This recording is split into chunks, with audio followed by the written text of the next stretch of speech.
बाक्सायाव मन्त्री नन्दिता गार्लसाया आदर्श अंगनवाड़ी मिरु बेखेवदों। राज्य सरकारनि समाज अनसाय बिफाना लुफुंनाय आदर्श अंगनवाड़ी मिरुखौ बेखेवना होयो राज्य सरकारनि केबिनेट मन्त्री नन्दिता गार्लसाया। बाक्सा जिल्लानि बागानपारा जथाय गथ'सा जौगाखां बिथांखिनि सिङाव थानाय खैरानि बेलटलाव बे मिरुखौ दिनै मन्त्री नन्दिता गार्लसाया बेखेवनानै होयो। आदर्श अंगनवाड़ी मिरुखौ बेखेवनायनि सिगां मन्त्रीखौ ओनसोलनि रायजो राजाफोरा मोनसे हारिमुआरि दिन्थिफुंनाय हाबाफारिजों बरायो। मन्त्रिया अंगनवाड़ी मिरुखौ बेखेवनानै बेजों ओनसोलनि उन्दै गथ'साफोरा जौगाखांगोन होननानै फोरमायो।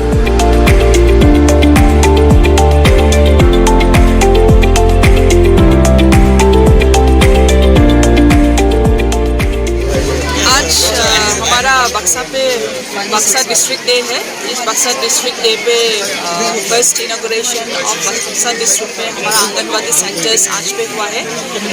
In different parts of Assam दूसरा डिस्ट्रिक्ट में पहले हो चुका है। आज बक्सा का ये उद्घाटन हुआ है। Another 24 numbers are still there. तो यही है फॉर आंगनवाड़ी सेंटर्स जैसे नया करके दिया है अभी का गवर्नमेंट ने कि ये 25 लाख पे बच्चा लोग को आंगनवाड़ी सेंटर एक मॉडल सेंटर जैसे करके ऑल ओवर असम दिया है।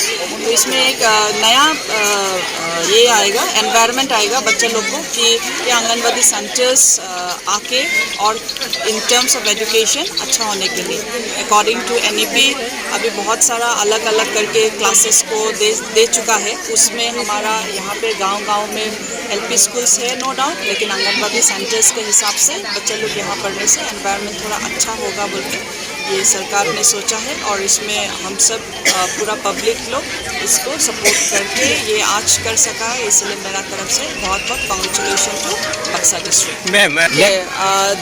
ये हमारा अभी ज़्यादा दिन नहीं हुआ है ऐसे गार्जियन मिनिस्टर आप लोगों का तरफ से ये जो आपका एक क्वेश्चन है उसको हम लोग ज़रूर देखेंगे। फर्स्ट मीटिंग हमारा जब इन डिफरेंट डिस्ट्रिक्ट पे हुआ है उसमें भी देखा है। सिर्फ माल न्यूट्रिशन यहाँ में कैसे नहीं हुआ है उसको हम लोग ज़रूर अच्छे से देखेंगे। ये आपका तरफ का गवर्नमेंट है तो we will definitely look into it. Comment on that. Thank you. আমি এই বছৰত অসম চৰকাৰৰ তৰফৰ পৰা 11খন অংগনবাড়ী স্কুল আমি পাবলৈ সক্ষম হৈছিলোঁ আৰু এই মডেল অংগনবাড়ী নলবাৰী আৰু বাক্সা পাৰ্ট মই সমষ্টি ৱাইজত দিছোঁ। আজি নলবাৰীটো মই এটা কৰিম, ইয়াত প্ৰথম কৰিলোঁ আজি বাক্সা ডিষ্ট্ৰিক্টত আৰু আমি কামটো কৰিছিলোঁ 25 জুলাই 2022 ষ্টাৰ্ট কৰিছিলোঁ। এই 25 জুলাইৰ পৰা কাম সমাপ্ত কৰি আজি আমি খৈৰাণী বেলতল যি মডেল অংগনবাড়ী চেণ্টাৰ এইটো উদ্বোধন কৰিব পাৰোঁ। মই আনন্দিত হৈছোঁ আৰু ইয়াতে আমাৰ গাৰ্জেন মিনিষ্টাৰ নন্দিতা গাৰ্লছা আহিছে আৰু নন্দিতা গাৰ্লছা মেডামৰ হাতেৰে আমি এই অংগনবাড়ীটো উদ্বোধন কৰিব পাৰি মই আনন্দিত হৈছোঁ আৰু আশা কৰিছোঁ এই মডেল অংগনবাড়ী চেণ্টাৰে যিখিনি সৰু সৰু ল'ৰা ছোৱালী প্ৰাথমিক শিক্ষাখিনি লৈ তেওঁ বহুতো মানে এই কৰিব লাভ কৰিব লাভজনক কৰি তুলিব আৰু শিক্ষাৰ ক্ষেত্ৰত এক সুন্দৰ পৰিৱেশ গঢ়ি তুলিব। আৰু আমি মুখ্যমন্ত্ৰী অসমৰ মুখ্যমন্ত্ৰী ডাঙৰীয়াক ধন্যবাদ জনাব লাগিব যে তেখেতে এতিয়া শিক্ষা খণ্ডত বহুতো গুৰুত্ব আৰোপ কৰা আমি দেখিবলৈ পাইছোঁ আৰু আমি সুখী তেখেতে নিজৰ মুখ্যমন্ত্ৰী এজনৰ থকাত শিক্ষা খণ্ডটো ইমান উন্নত কৰাৰ বাবে তেখেতে প্ৰয়াস কৰিছে তাৰ বাবে তেখেতক ধন্যবাদ জনাইছোঁ। এইটো একচুৱেলি আমি যি সমস্যাবিলাকত ভুগি আছে এতিয়া এই সমস্যাবিলাক আলোচনাৰ মাধ্যমেৰে যাব লাগিব। সমস্যাটো বহুতো আছে, আপুনি যিটো প্ৰশ্ন কৰিছে তাৰ সঠিক উত্তৰ মই এতিয়া দিব নোৱাৰিম, কিন্তু তাত বিবেচনা কৰাৰ এটা প্ৰয়োজন আছে।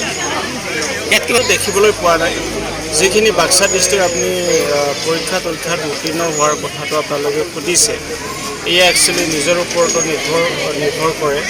যি ষ্টুডেণ্টছবিলাক আজি আমি বাক্সা ডিষ্ট্ৰিক্ট হিচাপত ধন্যবাদ জনাব লাগিব আমাৰ নিকাশিত বিজিত পাঠকে অসমৰ ভিতৰতে শ্ৰেষ্ঠ হৈ কেনে APSC উত্তীৰ্ণ হ'ব পাৰিছে এই তেখেতৰ সাফল্যত আমি বাক্সা বাসীও মুঠে আনন্দিত, আমি গৌৰৱান্বিত। তেনেকুৱা ভৱিষ্যতেও ভাল ভাল ষ্টুডেণ্টছ ওলাই কেনে আমাৰ অসমৰ যি শিক্ষাৰ পৰিৱেশ আৰু শিক্ষাৰ পৰিৱেশৰ লগতে APSC বা UPSC এই পৰীক্ষাবিলাকতো উত্তীৰ্ণ হৈ সাফল্য কঢ়িয়াই আনিব পাৰে, তাক আমি আশা কৰিছোঁ।